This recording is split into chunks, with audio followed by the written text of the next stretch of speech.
are you today? I'm Sophie. Welcome to my channel, Sophie's Teaching. I'm quite excited and also a little bit emotional this morning because yesterday I applied for a teaching program, and yeah, something like some good news passed down, and something also need to improve. So yeah, quite lots of information and the news flashed to me recently. So all right, but I think I'm ready to start today's streaming with you guys. And as you can see, today's title is how to manage children's challenging or aggressive behaviors. And under this like big title, and I would like to share some of my perspectives and philosophies and my teaching experience with you guys. And you're welcome to share your ideas with me and by comment below. And as an early childhood teacher, will support the children and facilitate children's learning needs and support their social and emotional competency. So when you are ready, I think we can start from the first slide. The first one, what do challenging behaviors look like? Behaviors, and here I like separate them into two because one involves a really physical and really aggressive physical like behaviors such as biting and hitting and pushing and like more like physical hurt caused to the other children. The other one I put it into emotional kind of like these feelings hurt and being some children being mean and like have the bully and yeah, kind of like cast those bad influence on. So all these two categorized its own based on my personal perspective, so you probably have more different ideas. Yeah, and when children have those really aggressive behaviors, challenging, annoying, or you can see unexpected behaviors, and you always like feel, oh, that's really annoying, and because it disturbs the other kids and affects your like your routines. And when these things happens, you may like get your own adrenaline really up, like how to solve the problem. But I would like to remind you, before you solve it, you're probably wondering what's the trigger. And what's the trigger means what's the reason, what's the things like triggered caused this challenging behavior, what contribute to this annoying and unexpected behavior at this time and this place. So here I put a like couple of reasons that is really common for us to kind of like to seek to or to blame for like a family structure. And when mom dad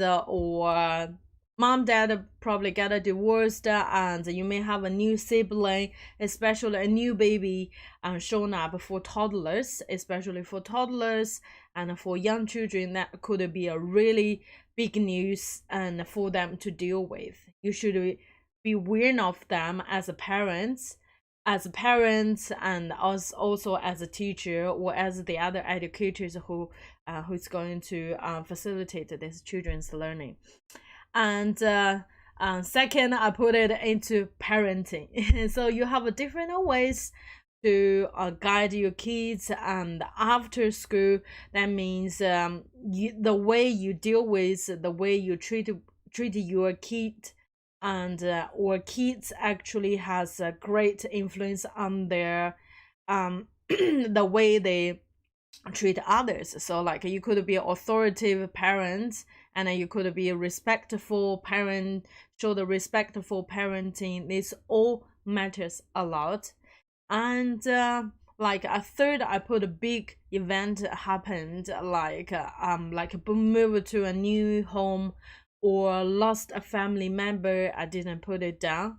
For a little bit older kids, they could be this traumatic like hurts. So next one could be, sometimes could be physical growth, like for the younger one, when they biting, they probably want to chewing and bite and teething. These are like all these behaviors looks like really aggressive and hurting others.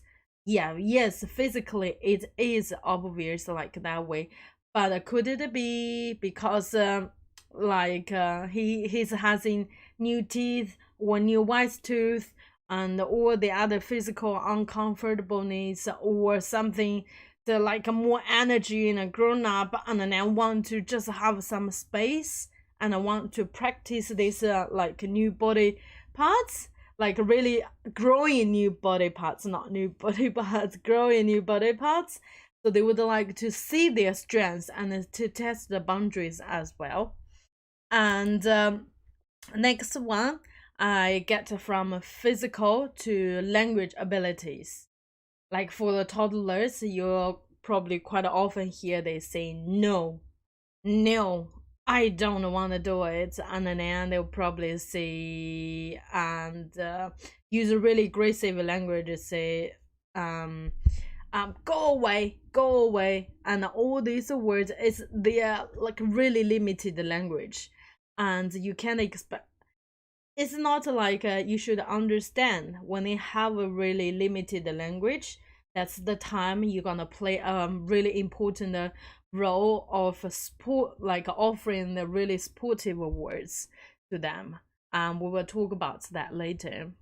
And so after talking about like the big family environment and their own self, I think it's the next part should goes to their social life, their social learning life at school, their playmates. When they have those stress, they could use they could do some really aggressive behaviors. That the happens really common when you have an interaction and and the communication with the other ones, because when they especially especially when the younger ones, when they play with each other, they more like use their verbal language like signs and gestures to show they don't like it, but so it looks like really aggressive, and we will learn how to deal with it later. All right. And emotional regulation skills, and because of their lack of this emotional regulation skills, they are more likely to do a tantrum and be angry and frustrated, and yeah, looks like more like a naughty kids in some people's eye, but actually they just need skills to learn to calm their body down and learn to let things go and walk away to choose something they are more interested in and more would like prefer to do. All right, after talking about all these things, I sit down. Sometimes I even remind myself, have you really realized the true reasons behind these challenging behaviors?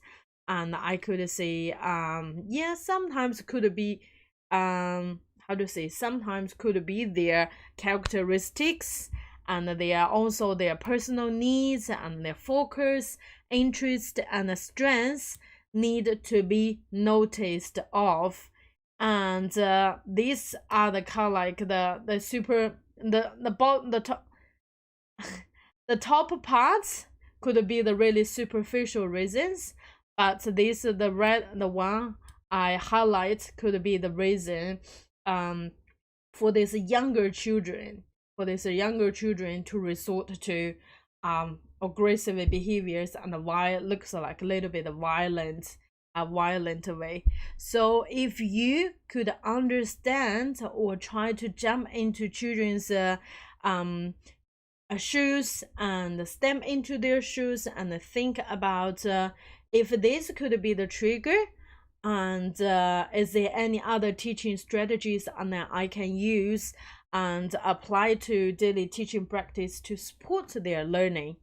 and to support their like self-regulation and support their language development, and the role modeling proper social behaviors while they make interaction with others. Yes, we do, and we all know like some of the like the pedagogies and the strategies. But here I would like to also mention, before you do that, before you find your strategies, and also there's one thing to be aware of, that is age. Children's age matters a lot, and then that means when you may find one strategy looks amazing, but may not good for like younger children, or like under 3, because some of the strategies only applied to a certain age group. All right, let's have a look.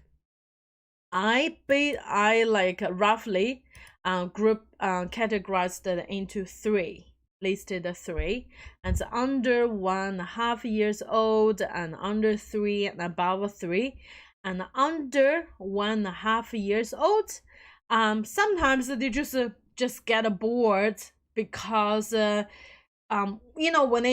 they show their aggressive behaviors, and because these children always give lots of space, either at home or as a like baby group, and with adults, like with lots of one-on-one attention, they are more likely to have enough space, have a really nice safe space to explore.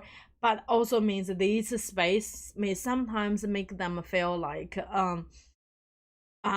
too repetitive, and then too familiar, want something really new and really cool to show up, to like to stimulate themselves. So this we call it, we need stimulation and space, more wider space to explore and new experiences.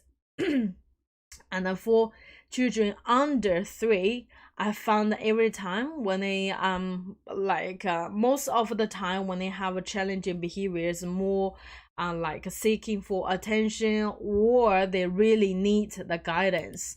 Here I should put and. They need either seek attention, need you to give them enough positive attention, or they just need your guidance of keep doing things. And here's like there's a really cool part I would like to mention in the later incredible years pyramid. I just mark it over here, we'll talk about it later. And for over 3s, for older kids, we may call them young children at this age, and then more when they have a challenging behavior, and that means that they actually know the expected behaviors, and they know the rules, but they still want to test the boundaries and test your limits. So at this time, as I mentioned in the other videos, as a teacher or as parents, we need to be kind and also be firm. Kind means you use your the most gentle and respectful way to deal with kids, and the firm means you are supposed to use your words clearly, say that's not okay, you need to stop, because it hurting others, and because you need to look after your own self well-being and safety. So here comes the positive discipline, and this really cool areas to have a look. There's lots of books under this subject, positive discipline, and then you're welcome to search online and read the related literature for more information. And as to there's some when you go see stop, that's not okay, and that also means you need to redirect and give a guidance of what he could do possibly is right for this situation, or to solve the problem. When they don't have that knowledge or the skills, and the teachers will play an important role of introduce this and role modeling this to the kids. And the reason why I mentioned about before you take some actions, you need to think about the age, because our age is not the only like the factor we'll look at. And because there are more factors that affects the children's behavior, like genetic, environmental, and and also schooling, tons of these things. But because age actually reminds me of children's brain development, and then that actually I think your personal brain development matters a lot, because brain is kind of like the commander, like help you control your sometimes behavior, your way of thinking. And that's my my way of thinking of these things, to link these two together. You're welcome to search more about the children's brain development that could affect their behaviors and actions. And that's a really cool part. Like I said, I still want to do more research and in this area. So looks like a lot of things to learn, right? And indeed. And here we go. Now comes number 4. So what's your teaching philosophy? We talked about what the behavior looks like, and then you have you saw the behavior, you witnessed the behavior, and you also try to understand what's the trigger of it and the reason. And you also try to consider about the age and the brain development, probably, and affects the children's behavior.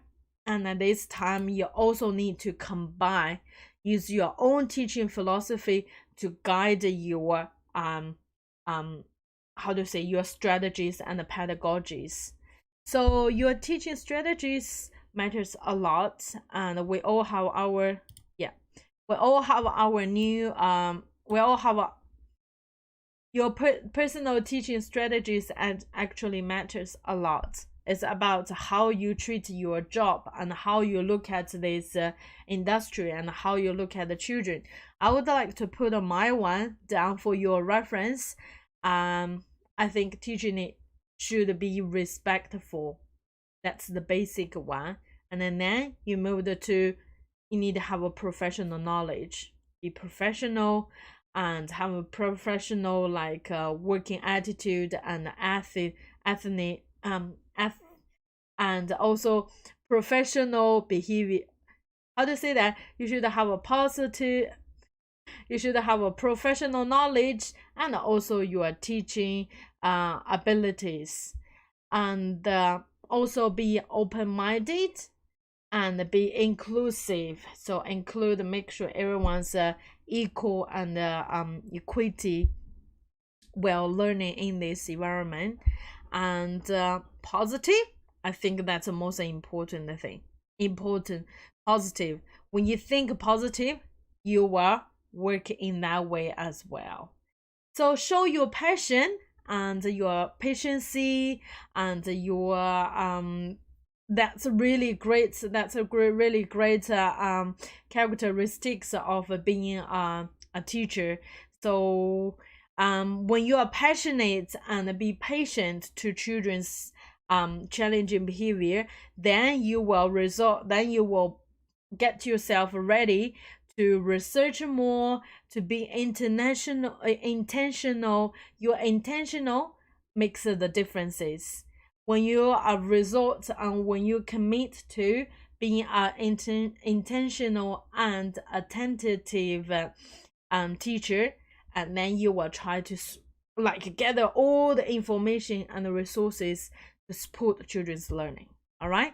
And meanwhile, you are more likely to show your distributed leadership and show your ability to reflect daily teaching practice. So these are my really general teaching philosophies. I have tons of them to more These are actually general version of my teaching philosophy. Definitely you have your own opinion. Welcome to put down more and let me know.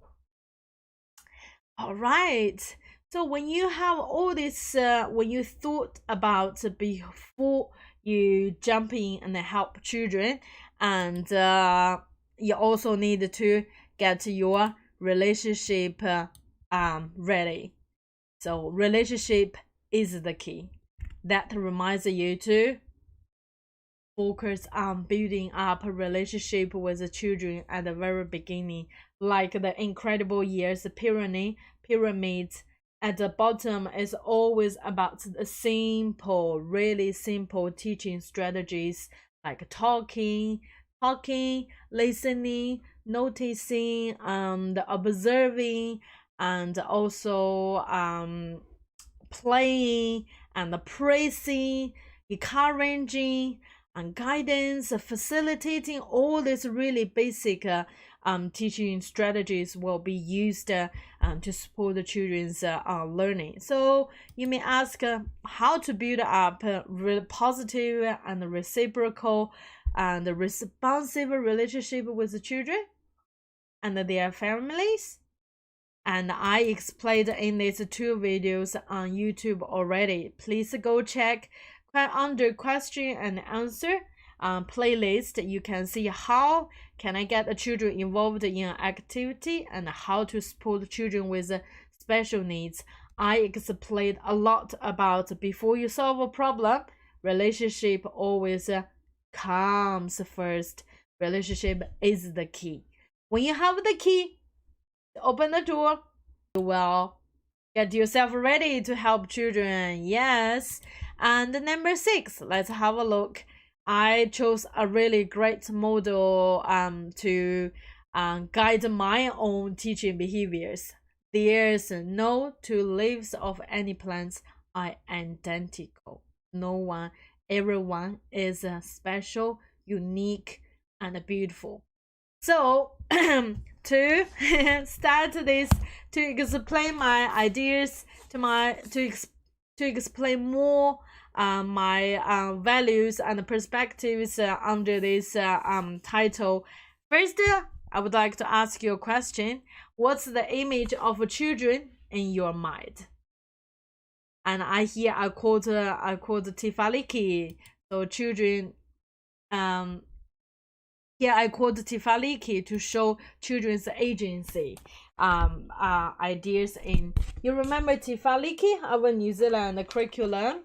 On this page, it says, teacher, I would like to explain again because that's really important that guide my teaching philosophies. I think I need to mention it again. That means you believe children are competent and confident explorers. When they explore confidently, they are learning things, and they are also gonna go use the languages and use their good, great emotional and physical and psychological competency to guide their social interaction with others. And within this group, they are secure in their sense of belonging. In this group, they feel a great sense of belonging, and that makes them want to show the real themselves to others, and also make a contribution to the group. They would like to contribute knowledge and skills and valued ideas all to this group's growth, and that's great. And also make a valued contribution to society. Like some children, when they're young, they probably already do something for this community, like a community garden, and like help to tidy up the rubbish on the roads. Would like to do something about the river, pick up. So all these things is a part of the contribution to society already, and it takes a time, but that's a great step we teachers show them when they are young, right? And as you can see, this actually Tifaliki, before I work with all the professional teacher, actually Tifaliki is the guide. It's a kind of like a Bible for me to build up my to help me to shape my image of children and shape the way how I look at the children. And the reason why I mention it first because without Tifaliki, I wanna have like really holistic and a view and a whole big picture of actually a whole picture of children. And that also reminds me to be really fair and inclusive and include the family in supporting children's learning. And especially when it comes to this challenging behavior, you really need to be really need continuous support provided to them. And also don't forget, if every child has their own way of doing things and think, that means and for some children with special needs, some children who's a little bit shy, and we are supposed to be their advocates and speak up for them, and also or give them strategies to speak up for themselves and provide a customized program to support their learning and growth. So here I wrote down customized. Customized means you have a great observation of one kid and then recognize his learning or her learning, and then respond and evaluate the whole process, and the whole assessment process is part of the customized process. So how to say that? It's like you do something for this individual. All right, do it individually. And the number 5, and when you realize this, do these things, you also need to remember to encourage and comment on children's and encourage these positive behaviors. Reinforce the idea of positive behaviors actually will be really great for his social social kind of like, how to say, enjoyment, social pleasure. Yeah, when they have a really great successful social life, and then that helps build up their own image of themselves, and then they're more likely to do how to say, to follow instructions and less using the challenging behaviors and aggressive behaviors. And the most important thing, as a teacher, always a role model. No matter use language or behaviorally, you always gonna role model the right one, the right and expected behavior at the school, at the preschool, or when they are in social life with others. All right. And when you have this knowledge, when you have all these great ideas of how you will treat the kids, and then here comes the number 7. What's the interest and the learning needs of young children with challenging behaviors? So when you solve the problem, I really suggest you to look at this slide, because you wanted to see, I would like to support you, but I also need to know you better. I need to know what you would like to do, and what can you do, and what you would like, and what's your competency and your attention span, and also your personal values, and also your preference and focus and your strengths. And all these things will be really important factors to important factors affecting the strategies you apply to kids. So here I would like to give you a couple of examples. He's over 3, and he always have really sometimes when he's in conflict with others, he always use really rough hands on the other kids and either push or looks like hurting and beating, your first impression is like, wow, that's really challenging and then that's really aggressive, that's not okay. And you hurt the other people, you hit, you sit. Yeah, you hit, you sit. That looks like a great strategy to first like calm him down, like that's not okay. But when you actually look at the whole picture and knowing the be aware of the environment and knowing of this group and the triggers on the things, you figure it out. Actually, it's the other kid. The other kids triggered this problem. What does it mean? So like the other kid probably say use some aggressive words or use really scary and faces saying no, and then of course when you see this you feel like that's not okay. But instead the kids like this kid with a challenging behavior, instead of using words say I don't like it and stand up for himself bravely, of course his first instinct is like I need to use my hand and hurt and hit you to beat down this really scary face. So and when you realize that, I think that's the thing involves both party, and it looks like we put one kid down, but you never ever going to make this as a really shameful moment for him. If you do that, that probably gonna affect him a way of looking at himself, his self-image, and also like probably shut down his mind to listen to more of your words. So for me, I would like always to say, you sit, you hurt, you hit, you sit. When you sit down and calm your body down, then we have a talk. You really like playing with that dinosaur, right? And you know what? Actually, we have more. When he used that words, when he's using a really scary face to say no, and how about we use words to say you need to stop? That's not okay. And I'm playing. I'm having a turn, and or can I have a turn after you? And yeah, you can learn to wait and by calming down your body, you can think of the strategies, especially for children over 3 or over 4.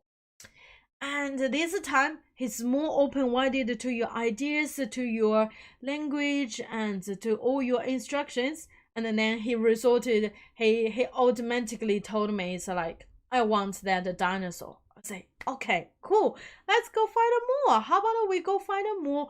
And then we found more dinosaurs, and then we had a look. We found even more resources to see how we can play with these dinosaurs. And turned out like this his interest got stretched out. That's more about his skills, and he also need how to say space exploring, and his own how to say and also I know he can do it. How to say this? Because I trust him, and then I do believe when he used like when he resorted to aggressive behavior, there's reasons behind it. And I also redirect when I found it, I help him to self-regulate himself, and then redirect his play. And in this way we even extended his interest. You found, wow, that's really great. And this case in the first year of my teaching give me a great give me a great sense of achievement. After that I have started to look to be, how to say, after this incident I feel more confident to deal with the children's challenging behaviors. And to I sometimes like when children really say, I used to look after a kid and say, I don't like that. So like, no, he got my toy. And then so like really jumping up and down and really cries, burst out tears. You feel so like, why is so angry about that, until you realize he just want some space, private and also safe space that he can explore things alone. Once people touch it in, he will immediately like burst out like through those tantrum. It feels like, that's not really big thing, right? For kids, that could be a big issue. That's what I found. And they are more every day. I feel so like every minute, not every minute. I mean every day. There's a kind of like some small incident, and that all involves our abilities. The abilities I explained before, and those are like your observation, and then your own understand, your own perspectives and own values and philosophies, and all these contribute to the strategies you are going to take to support this kid with challenging behaviors.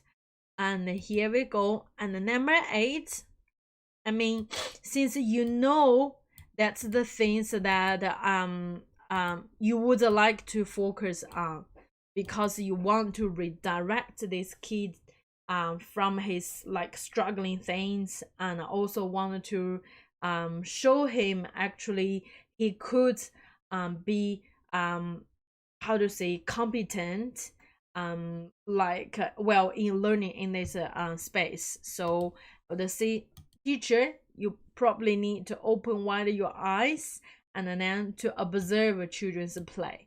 And I know someone left a message to me, see, how do I observe children's play? Use like how, as a new, probably new school teacher, as a new student teacher, you probably ask, yeah, at this new learning environment, how should I observe children's play? Because I have tons of to look at, and then I really stressed you to cherish every minute you spend with the kid, because every minute counts.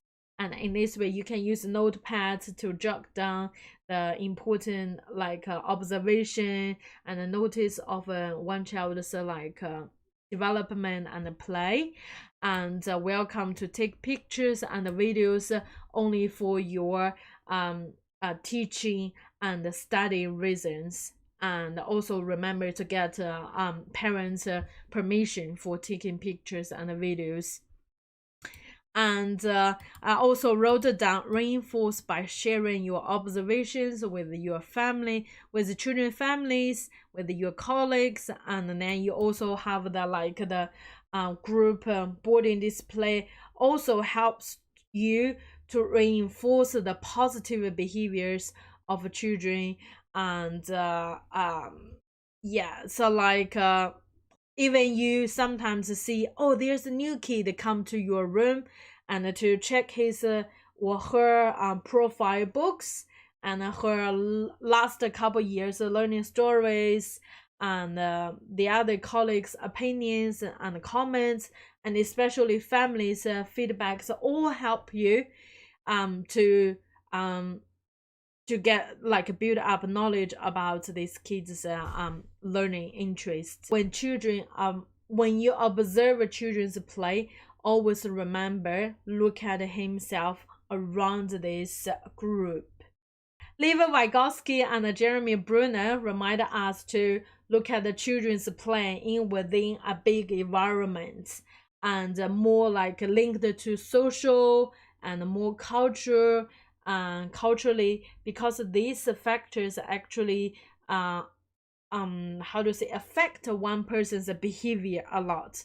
Is he socially competent or incompetent, and culturally has a lots of can show a really clear behavior from culture. Why he does it? Because of this in this culture, and that's the usual way they normally do things. So this all these are great theory, and let us to look at the picture of a person's growth through other people, through this bigger group. That also reminds me in our adults words, probably when we get when you find a job or find a house to rent, you always need like the manager or someone always need to check your reference, and need to do the other like research about you, about your past, about your behaviors. After talking about this much things, I would like to see a couple of things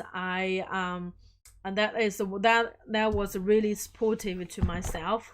And first, of course, Tifaliki, and the next one is this book and Talking Together, called Lelo Lelo, and also the document I explained over here, he Mapuna Te Tamaiti, and supporting social and emotional competency in early learning. And this document give us lots of ideas of how we can support children's social and emotional success while learning in a bigger environment. So I felt this is really helpful, and especially like Kolelo Lelo, this book Talking Together. Here we go, Talking Together and Incredible Years, and Are You Listening? This book, and it's a 3-1, actually gave me tons of prescripts, like your script. This 3 book actually give me tons of scripts to support my language and support my how to say, they give me lots of like scripts that guide me while talking and have a talk and a conversation and a professional conversation with children, parents, teachers, and the other teachers and colleagues within this industry. And especially this one, Kolero. Can you see? Can you believe it? That's amazing. That's amazing. So like for Talking Together, and here we go. Here we have even 2 package of cards, flashing cards in. Here we go. And then they can show you like what language you can use. What language you can use while you use these teaching strategies, and how to be an intentional teacher.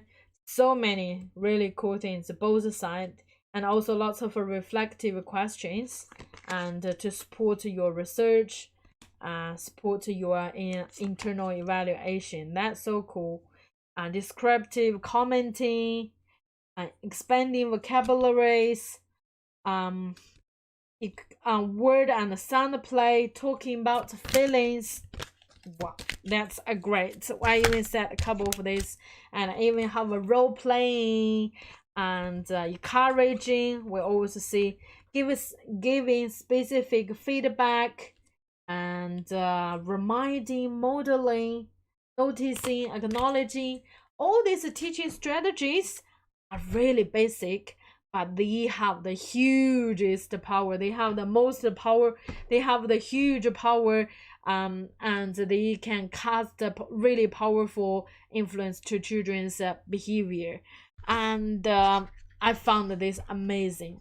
I found that especially for me as a second language learner, and I'm confident about my language, but if you not get yourself to exposure to these official documents, your language could be a little bit limited only to a certain level.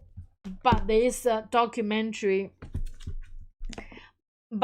documents actually can broaden your horizon and show you more strategies, and even give you the words that you can use to talk to kids. That's the best. That's the amazing part for being an early childhood teacher in this industry. You can have got all these really cool resources. I really suggest that you have a look, because they are the like Bible for us. I believe. from actually my point of view. And also at the end, I would like to see tomorrow I'm going to make another streaming videos about how to support the children's social emotional competency at the circle time. Circle time, there are so many circle times I shared with you guys on YouTube, but this circle time is more involves songs, dances, books, board stories, felt stories, puppets, and like role modeling things to children. But we also need to be aware of so children's social emotional competency can be reinforced and enhanced even in their not only when they have these conflicts, but it can also be pre-rehearsal, kind of like rehearsed before before children confront with others. So that's kind of like just my plan. And all right, so in today's streaming I talked about how to manage children's challenging behaviors, and I focused more on me as early childhood teacher, my teaching practice, and my way of thinking, and my way of reacting, and my way of reflect my teaching practices with the children, especially as facilitating children's learning and social competency. Here we go. And what behaviors could be categorized to challenging behavior? You sometimes probably see a loud voice as really challenging behavior, and not a wear hat could be a challenging behavior. And yeah, sunny day, or not sit down well at eating time. And yeah, you probably want to see what's the reason why this kid have this showed this behavior at this time. And when you trigger it really quickly, sort out that one, and then you are going to use your personal philosophy and use your knowledge, and use all this thing, the cool perspectives and the values you got instilled before, to find if he's not going to sit down to eat. He probably wanted me to probably see something really interesting to attract him, to get him to make him feel like stimulated even at eating time. He probably is a busy thinker, and then would like to always think and something stimulation to make him feel interesting. Yeah, or could it because this kid just wanted to stick to on his own playing, and not aware of the environment. All this could be the things help you to understand the children's learning interests. And when you got all these ideas, no more have great knowledge of children, when you know children so well, and then you would like to observe more, combined with your observation, daily observation, and then you're going to take some to resort to some of the strategies. And in tomorrow's circle time, I'm going to show you how I use these teaching strategies by using my hand puppet. There we go. I use hand puppets. I use hand puppets. Hello. I use hand puppets or the other songs or dances to support children's social and emotional competency. And well, I think it's a time for us to say goodbye. More things will be introduced to you. Just keep an eye on my YouTube video and turn the button, and you will see the you will get notified when I post new videos. So thank you for watching our videos, and stick to my channel. Thank you for watching, and we will see you next time. See you, bye bye, see you tomorrow.